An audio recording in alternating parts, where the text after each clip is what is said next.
What's going on, PhinManiacs listeners, and happy Friday to wherever you are watching. Brandon Liguori, Matthew Morin, and Matthew, I feel like now we honestly talk about this same topic every week, and this specific topic is what in the world is going on with this Miami Dolphins offense, right? Because here we have a football team who they were losing 20-3 entering the fourth quarter this past Sunday at home versus the winless Indianapolis Colts, and also remember, I did tweet out about a week ago before that game that this was honestly a must-win game for Brian Flores because you can't fall to 1-3 and possibly, now your next game against Tom Brady and the Tampa Bay Buccaneers. But before we get into all the nuggets about it, how's everything going? Everything's great, man, except for Dolphins football. Everything's great besides that.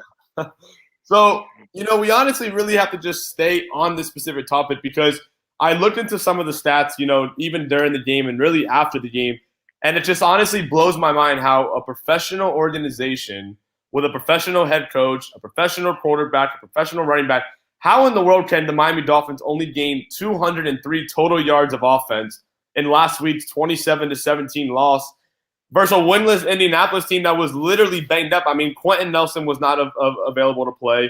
I believe they were down two or three guys on the defensive side of the football. And, hey, Carson Wentz as well was not – we were talking about it all on last week's show about how, the pressure was there. I believe Jalen Phillips, the rookie, did record his first sack. It was marked as a half sack. But, Matt, when you were watching that game Sunday, just really overall as a whole performance, what went right and really what went wrong? Well, much didn't go right. That's number one, right? I think the Dolphins had everything in front of them to win the game. You went through all the injuries and the things that were on Miami's side and towards their momentum, right? But it really just comes down to the ineptitude on the offensive side of the football. That's what it comes down to in the end of every discussion that you have about this team. It comes back to the offense can't move the ball, the offense can't stay on the field, and the defense. You could put the 0-1 Baltimore defense out there. They're going to get tired and they're going to give up points. So at the end of the day, 3 and out and punts and no points is not going to win you football games in this league. And it's appalling to watch an organization that looked like they were taking great steps in the right direction, something that you and I haven't seen in our lifetime. We're in our early 20s. We haven't seen it. And we thought we were seeing it. And now it's all up in lingo. It's all up in the air. So I think I mentioned it in my article. We're averaging 15.5 points per game, and we're second to last in the league in points overall. That's crazy, So it's frustrating to watch a team that has, I don't know if I'd say title-worthy, defense, but I think we're up there. We're a top 10 unit, I'd say.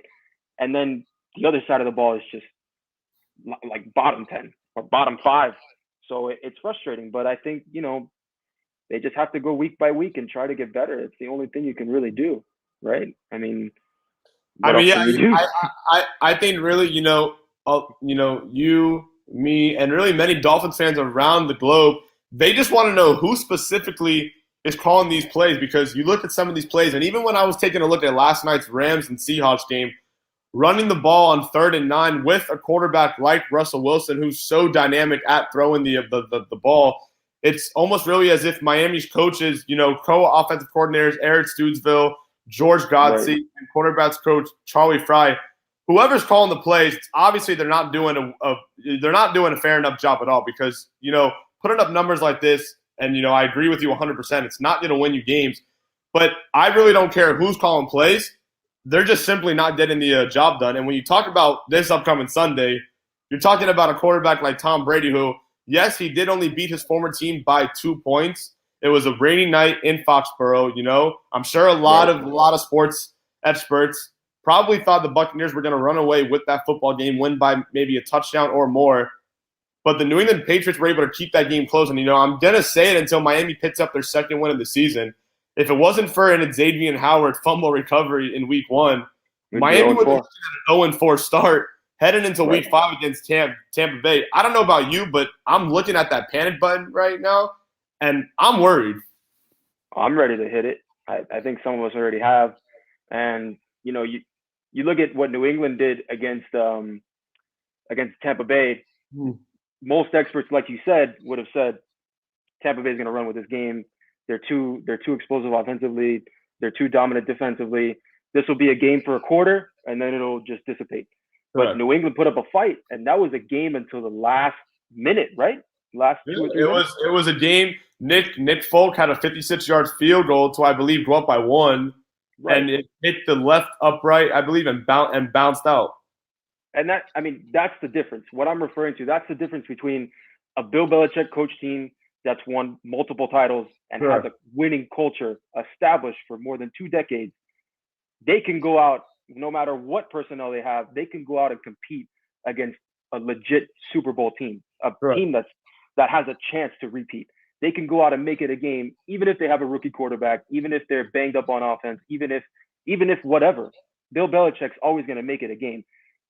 Brian Flores, on the other hand, the Dolphins, you haven't seen that for a long time. You haven't seen that since the days of Shula, and since those days, you didn't really go into a home game like that thinking, yeah, my team's going to put up a good fight. What did we all think before the Buffalo game? 99% of us thought we were going to – I mean, I didn't think Miami was going to win that game in week 2, but I did think that they would at least somewhat compete. They would somewhat score points. Right. I expected a heavyweight fight. I expected to be in the 9th and 10th round, per se, in the 3rd and 4th quarter, trading punches. Exactly. But that's not how it happened. The offense went out there and basically had the worst start that you could ever have, and that just set the tone for the rest of the game. So when you give someone like Josh Allen and an offense like that, with Diggs and all those guys, you're not going to do anything of substance. So it all, like I said in the beginning, it all comes back to the ineptitude of this offense, and the play calling is just a mess.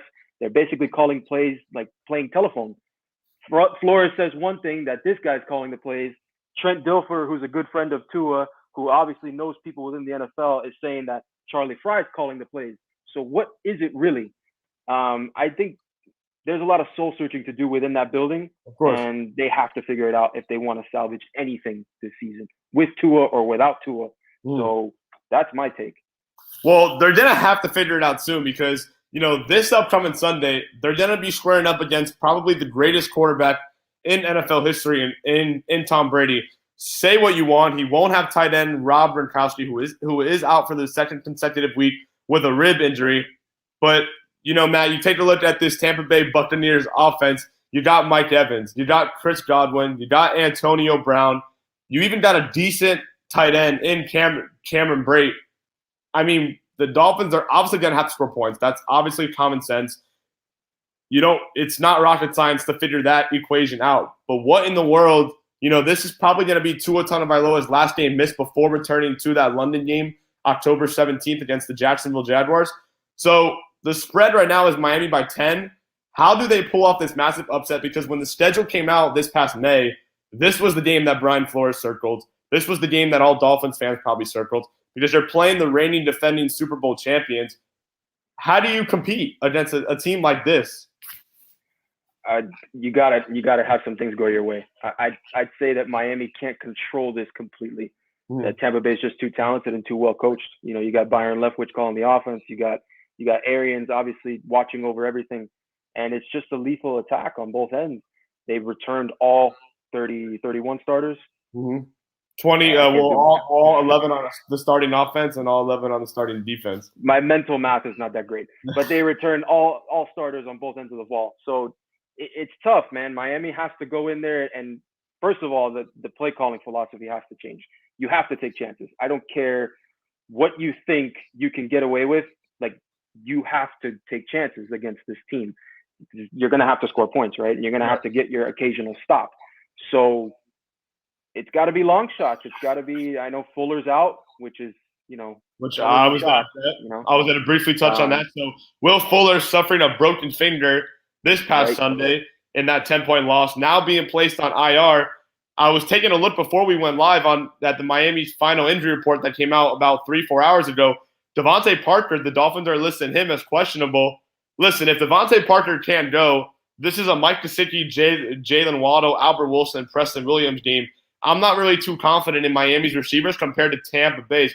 If you're Jacoby Brissett, you're probably going to have to throw the ball 35, 40 times because it's obvious right now through 4 games, Miami can't run the football. I don't care if it's Malcolm Brown. I don't care if it's Myles Gaskin. I don't care if it's Savon Ahmed. the Miami Dolphins' offensive line is not a decent enough offensive line to consistently block and give these running back holes to produce solid 100-yard rushing games. I haven't seen it. You haven't seen it. So if the Buccaneers are going to make the Dolphins one-dimensional, that has to already put Brian Flores at a major disadvantage, right? Absolutely. No, it's a disadvantage is a nice term. So, there's not really much you could say, but you hit it all on the head. Miami's coming in just shorthanded and out-talented. I know that's not a real phrase, but you know what I mean?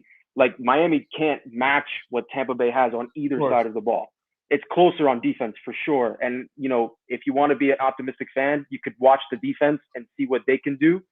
But it's almost like what's coming offensively. And that's pretty sad. But that's what it is right now. And, they're going to have to find a way to make plays if they want to even have a chance in this game. But at the end of the day, this is the NFL. Anybody can beat anybody on any given day. I truly believe that. So, this is the type of game that Tampa may come in a little bit lax, maybe go on party the night before and, you're 100%, you're an athlete. You're just, we're playing the Dolphins tomorrow. Yeah, right. Who knows? Who knows? Right. They might come out flat. You got to come out strong and hope that they come out, a little lackadaisical, see what can happen. But I think Flores, he delivers the same message every time. You got to compete. You got to play hard. And I believe that he gets his team to play for him. The problem is the offense just can't do anything. So you're right. Coach so hard. You can't do much when your offense is like that. That's the point. And, really, when you look at quarterback Tom Brady, who, I've watched him for about 12, 13, 14, 15 years, whatever really it is, he loves the play action. He did it with New England for over 2 decades. He's doing it now with Tampa, and 99.9% of the time, when Brady is in a 1st and 10 situation or even 2nd and short, he's going to look for Mike Evans. He's going to look for, even though his buddy Gronk won't be out there Sunday, that's what he looks for. He loves the play action. The Buccaneers are obviously going to get their running backs going. I think what really is going to help the Dolphins this upcoming Sunday, the return of nose tackle Raekwon Davis. I believe he is able to make his return after being placed on IR in Week 1. The Dolphins, they usually do line him up on that defensive line / nose tackle spot. So we'll see where they place him if he's able to even go. I think that really will help the Dolphins defense because I feel like this is a defense that's doing so well, but they have to stay on the field just like you had mentioned. The defense is flat out tired because the offense 3 and out. And right. David Fiorone, who does a wonderful job covering the Dolphins for the South Florida Sun Sentinel, put out a tweet entering the 4th quarter of last week's game that through the first 6 quarters at Hard Rock Stadium, the Dolphins have only scored 3 points. I mean, when you take a look, when you just read a stat like that, it makes your eyes watery. I had a massive headache just reading that because how in the world can a professional team only score 3 total points in 6 quarters of football? I don't know. Football. I don't know. And just to add to that sentiment, I think you tweeted out something also that we had less than 100 yards through 3 quarters of total offense. Mm-hmm. And I also tweeted out that after the game, Carson Wentz had more passing yards than the Dolphins had total offensive yards. And that tweet kind of blew up, which I kind of figured it would because people are probably thinking the same thing as me. How can one player have more total yards himself than an entire team? But that's really the state that the Dolphins are in. But really last year, though, Matt, remember, Miami, even though they were playing in empty stadiums, they were 1-3, right? A Week 5 game on the road against San Francisco, who the Niners in that game were big favorites. And Miami, led by former quarterback Ryan Fitzpatrick, they came out on a tear. I believe they won that game 38-14. And if I'm not really getting the correct score right, I know they won by double digits. So there may be that might be maybe a little bit of a confidence booster this upcoming Sunday. But hey, the Dolphins and Buccaneers is not only the big game this upcoming Sunday. I'm excited to listen to the broadcasters who are calling the game, Jim Nance and Tony Romo, who do a wonderful job. Oh man, it's kind of like it makes me excited, but it doesn't because Tony Romo just breaks down the game perfectly. Right. He's just going to be breaking down like all of our missed plays and all of our weaknesses, terribleness on offense. He's just going to point out, yeah, this guy shouldn't be doing this, and yeah, this guy missed this block and this happened, and it's just we're gonna have to sit and endure that. But we'll see what happens. But I'll tell you what, though, it's good that the game is at 1:00 because 7 hours later, Matt, the Dolphins and their fans will have a chance to watch probably maybe a preview of the second consecutive AFC Championship game between the Buffalo Bills traveling to Kansas City to take on Andy Reid, Patrick Mahomes, and the Kansas City Chiefs. When you take a look at that matchup, the first word that comes to my mind is offense, right? You got two teams that obviously know how to score the football, two quarterbacks that can air it out, Josh Allen, Pat Mahomes. How do you see that game playing out? Maybe do you give the Chiefs a little bit of a home edge because they are home? Right. No, Arrowhead's going to be rocking, and Pat's going to go out there and do his thing, and all those weapons. But I think the thing to look at the most is Buffalo is going to be back there for the first time since the actual AFC title game last year, right? Mm-hmm. So they're going to exercise some demons. That goes one of two ways. They either get flashbacks and they get a little nervous, or they look at it like this is a preview of what we're going to do probably again this year, and we have to make a statement now. So I would say shootout, and I'm going to lean towards Mahomes because I've seen him in this moment, and I've seen him do this over and over and over again, more than I have for Josh Allen. But I don't underestimate Buffalo at all. I would not be shocked if they won this game because of Kansas City's kind of lack of defense. I think the year that they won the title, the defense was better, and they were able to win because of that as much as they were because of the offense.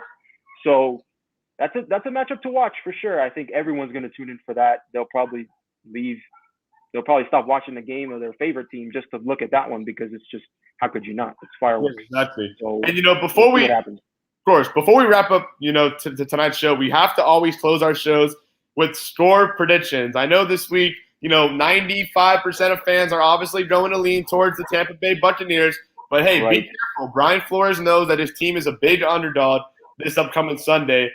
Matt, I have to ask you, I feel like this is like the David versus Goliath matchup. I feel like this is like the 1 versus 16 March Madness-like matchup when, like, the brackets first come out.